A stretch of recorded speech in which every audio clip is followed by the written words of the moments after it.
സബർമതി ആശ്രമത്തിലാണ്. സബർമതി ആശ്രമം നമ്മുടെ രാഷ്ട്രപിതാവ് മഹാത്മാഗാന്ധി അദ്ദേഹം ജീവിച്ച സ്ഥലമാണ് സബർമതി ആശ്രമം. നമ്മുടെ രാജ്യത്തിൻ്റെ ചരിത്രത്തിൽ, രാഷ്ട്രീയത്തിൽ, സ്വാതന്ത്ര്യ സമരത്തിൽ വളരെ പ്രാധാന്യമുള്ളൊരു സ്ഥലമാണ് സബർമതി ആശ്രമം. എന്താണെന്ന് വെച്ചാൽ ഈ ഒരു സ്ഥലത്ത് വെച്ചിട്ടാണ് നമ്മുടെ മഹാത്മാഗാന്ധി അദ്ദേഹത്തിൻ്റെ ആശയം വളരെ നന്നായി ഡെവലപ്പ് ചെയ്തെടുത്തത്.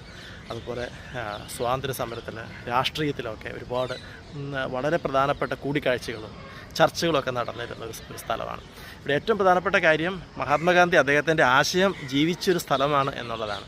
ആശയം ജീവിക്കുക എന്ന് പറഞ്ഞാൽ അത്ര എളുപ്പമുള്ള പരിപാടിയല്ല. പറയൽ നല്ല എളുപ്പമാണ്, പക്ഷേ ജീവിക്കൽ അത്ര എളുപ്പമല്ല. അദ്ദേഹം ഇവിടെ അദ്ദേഹത്തിൻ്റെ ആശയങ്ങൾ, എല്ലാ തരം ആശയങ്ങളും, സത്യാഗ്രഹം, അതുപോലെ അഹിംസ എല്ലാം ജീവിച്ച ഒരു സ്ഥലമാണിത്. ഇത് അദ്ദേഹത്തിൻ്റെ ഗുരു വിനോബ ഭാവെ ജീവിച്ച ഒരു സ്ഥലമാണ്, ഹട്ടാണ്. അതുപോലെ ഇതാണ് അദ്ദേഹം താമസിച്ച അദ്ദേഹത്തിൻ്റെ മുറി. ഇത് അദ്ദേഹത്തിൻ്റെ ജീവിത പങ്കാളിയും അതുപോലെ ഗസ്റ്റൊക്കെ വന്ന് താമസിച്ചിട്ടുള്ള സ്ഥലമാണ്. ഈ മുറി മഹാത്മാഗാന്ധിയുടേതാണ്. അതിൻ്റെ ഉള്ളിൽ അദ്ദേഹം ഉപയോഗിച്ചിരുന്ന സാധനങ്ങളൊക്കെ ഉണ്ട്, പ്രത്യേകിച്ച് ചർക്കയൊക്കെ ഉണ്ട്. നമ്മൾ ഇന്നിപ്പം ലോകം യുദ്ധം, അക്രമം, അതുപോലെ നമ്മൾ ഒരുപാട് കൊലപാതകങ്ങളുടെ വാർത്തകൾ കേൾക്കുന്നുണ്ട്. ലോകം വലിയ യുദ്ധഭീതിയിലാണ്.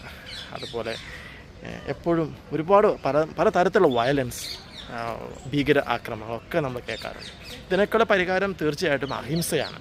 മഹാത്മാഗാന്ധിയുടെ ആശയങ്ങൾക്ക് വലിയൊരു പ്രസക്തിയുള്ളൊരു കാലഘട്ടത്തിൽ നമ്മൾ ജീവിക്കുന്നത്. ഒരു 3ാം ലോകമഹായുദ്ധം പോലും നമ്മൾ ഭയപ്പെടുന്ന ഒരു സമയത്ത് നമ്മൾ ജീവിക്കുന്നത്. ഇവിടെ മഹാത്മാഗാന്ധിയുടെ ആശയങ്ങൾക്ക് വലിയൊരു പ്രാധാന്യമുണ്ട്. വളരെ ഒരു പീസ്ഫുള്ളായൊരു സ്ഥലമാണ് ഈ സബർമതി. ഞാൻ ഒത്തിരി തവണ ഇവിടെ വന്നിട്ടുണ്ട്, ഒരുപാട് സമയം ഇവിടെ ഇരുന്നിട്ടുണ്ട്. ഇവിടെ ഇരുന്ന് ചിന്തിക്കാനും നമുക്ക് എന്തെങ്കിലുമൊക്കെ ആശയങ്ങൾ ഡെവലപ്പ് ചെയ്യാനും വർക്ക് ചെയ്യാനും ഒക്കെ ഒരു നല്ലൊരു മൈൻഡ്ഫുൾനെസ് കിട്ടുന്ന നല്ലൊരു പോസിറ്റീവ് വൈബുള്ളൊരു സ്ഥലമാണ്. നിങ്ങൾ ആരെങ്കിലുമൊക്കെ ഇവിടെ അഹമ്മദാബാദ്, ഗുജറാത്തൊക്കെ വരുന്നുണ്ടെങ്കിൽ തീർച്ചയായിട്ടും മിസ് ചെയ്യാൻ പാടില്ലാത്തൊരു സ്ഥലമാണ്. അങ്ങനെയൊരു അത്രയ്ക്കൊരു പീസ്ഫുള്ളായ സ്ഥലമാണ്. ഈ സിറ്റിയുടെ നടുക്ക് ഇത്രയ്ക്ക് പീസ്ഫുള്ളായൊരു സ്ഥലം, അത് വളരെ ഒരു നല്ലൊരു പോസിറ്റീവ് അല്ലേ. ഇത് ഒരു റിവറിൻ്റെ തൊട്ടടുത്താണ്. ഇതാണ് സബർമതി റിവർ. ഈ റിവറിൻ്റെ സൈഡിൽ കൂടെ ഇങ്ങനെ നടക്കാൻ പറ്റും. ഈ ഗവൺമെൻറ് അതിനുള്ളൊരു സംവിധാനം ആക്കിയിട്ടുണ്ട്. ഒരുപാട് കിലോമീറ്ററുകളോളം ഇങ്ങനെ സെറ്റ് ചെയ്തിട്ടുണ്ട്. ആൾക്കാർക്ക് ഇവിടെയൊക്കെ സമയം സ്പെൻഡ് ചെയ്യാൻ പറ്റും.